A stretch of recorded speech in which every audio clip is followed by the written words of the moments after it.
Hi everyone, welcome to my story channel. चलंतु आरंभ करिबा आजिर कहानीटी। भड़ा गर्भ। पार्वणर ऋतु। माटीरू आकाश, फूलरू पवन, गाँरू सहर, मठ मंदिर मंडप सर्वत्र दुर्गतिनाशिनी माँ दुर्गांक आगमनर उल्लासरे उत्सव मुखर। माँ आसी सबु दुख दैन निराशारू मुक्ति देई आर्त मनिषर मनरे सुख शांति प्रेम भक्ति विश्वास भरीदेवे। ए अमृतमय सुंदर बेलारे चांदी मनरे किंतु सराग नहीं। ता अंतर दुखरे फाटी पड़ुछि। चांदी निजको बुझेई पारुनी। ता मनरे अनेक प्रश्न। ता माँ मन आकाश को संतान विच्छेदर कलाबादल घोड़ेई देइछि। से माँ दुर्गा को आकुल अंतରରେ विनती करुछि, माँ मो दोष को क्षमा करि दियो। तुमे तो जननी जगत माता, तुमको सबु जना, किछि अछपा नहीं। तुम छड़ा आउ किए बुझिबो मो मनर दरद, मो दुख।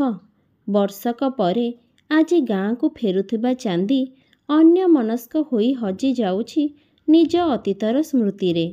गाँरू जीवा बेलर खुशी आग्रह उत्कंठा ता मनरे एबे ए फेरिबा बेले आउ नाही। मनटा मौली जाइछि। काहाकू आउ निज मनर कथा कहिबो।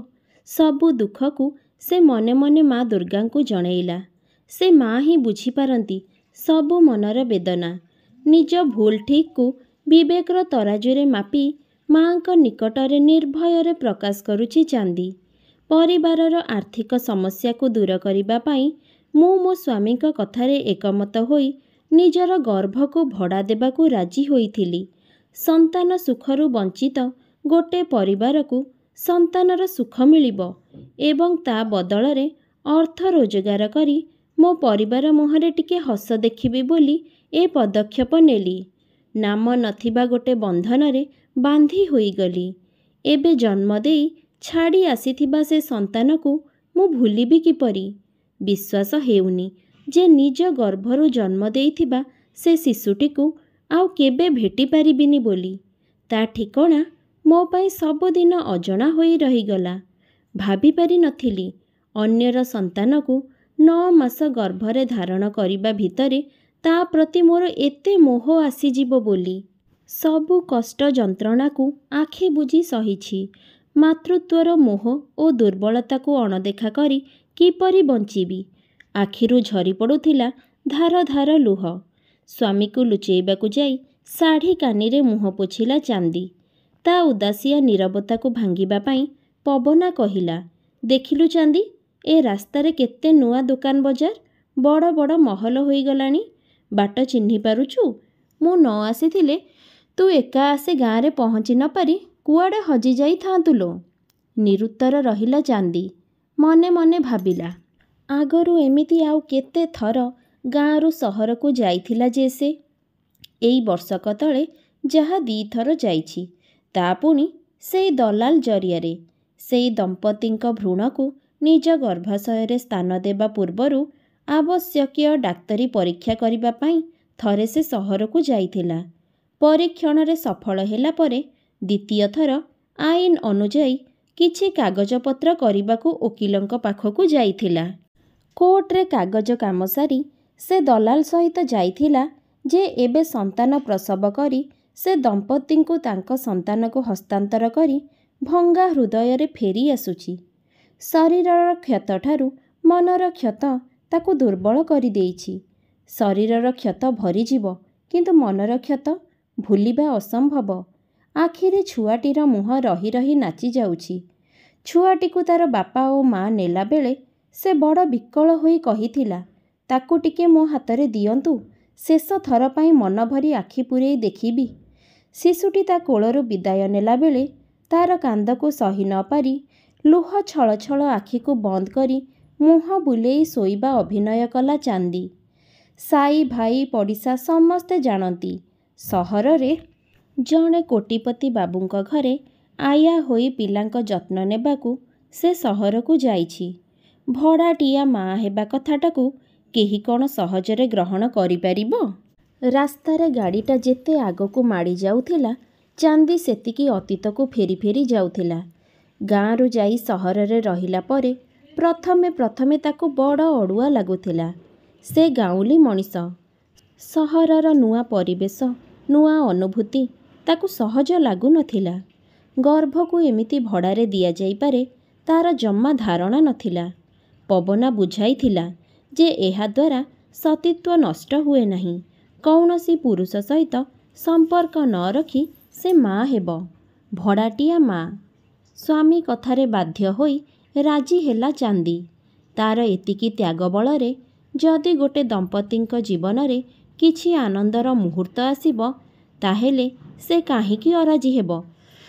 ପୁଣି ପ୍ରତିବଦଳରେ ସେ ଦେଖି ନଥିବା, ଶୁଣି ନଥିବା ଲକ୍ଷ ଲକ୍ଷ ଟଙ୍କା ପାଇବ। ତା ବାବୁକୁ ଭଲ ସ୍କୁଲରେ ପଢ଼େଇବ, ମନ ପସନ୍ଦର ଜିନିଷ ଖାଇବାକୁ ଦେବ। ବାବୁ ଖଣ୍ଡେ ଭଲ କପଡ଼ା ପିନ୍ଧିବ। ତାଙ୍କ ପରି ଏମିତି ଯେନ ତେନ ପ୍ରକାର ଜୀବନଠୁ ଟିକେ ଭଲ ଜୀବନଟେ ଦେବ ସେ ତା ପୁଅକୁ। ଟଙ୍କାର ମୋହରେ ଯିବା ପାଇଁ ସେ ନିଜର ସମ୍ମତି ପ୍ରକାଶ କରିଥିଲା।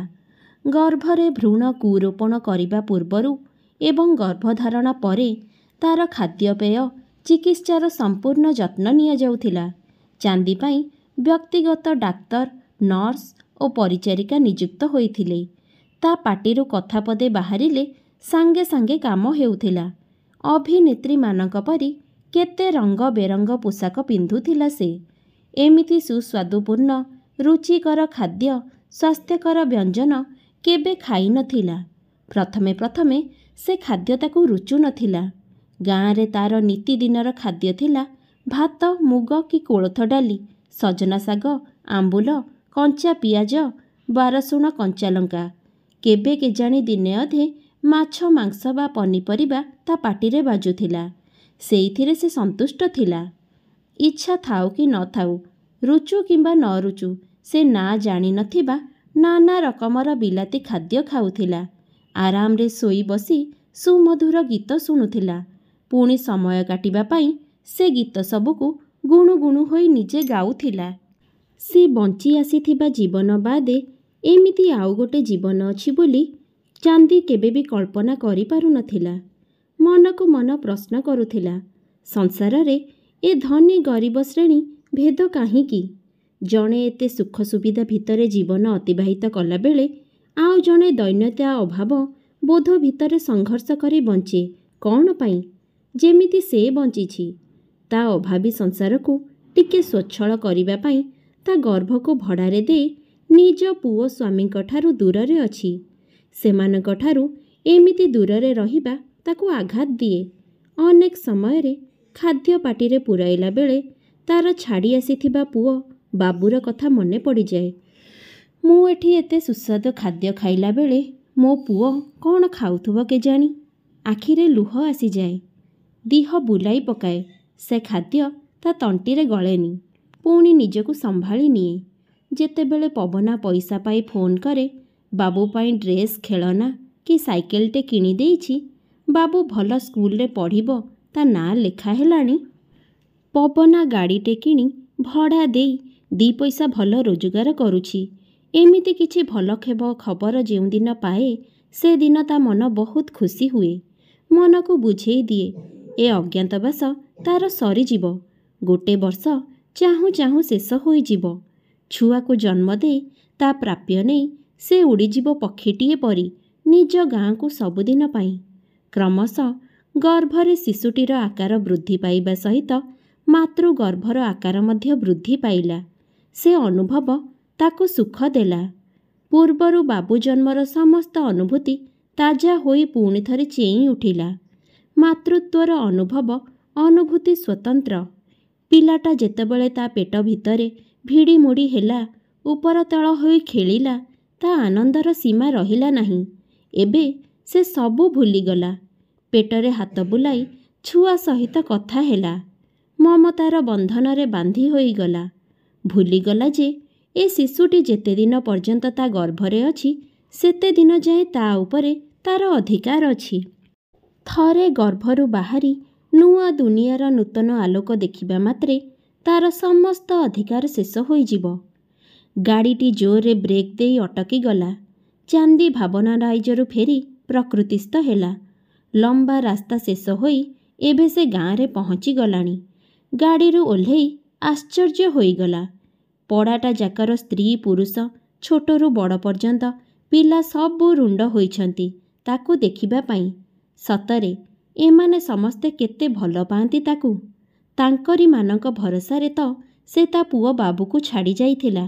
ସମସ୍ତେ କହିଲେ, ତତେ ଜାଣି ହେଉନି ଲୋ, ଏ ଦାମୀ ବେଶ ପୋଷାକ, ମଲ୍ଲିଫୁଲ ପରି ତୋଫା ଚିକଣ ଚେହେରା, ତୁ ପୁରା ରାଣୀ ପରି ଦିଶୁଛୁ।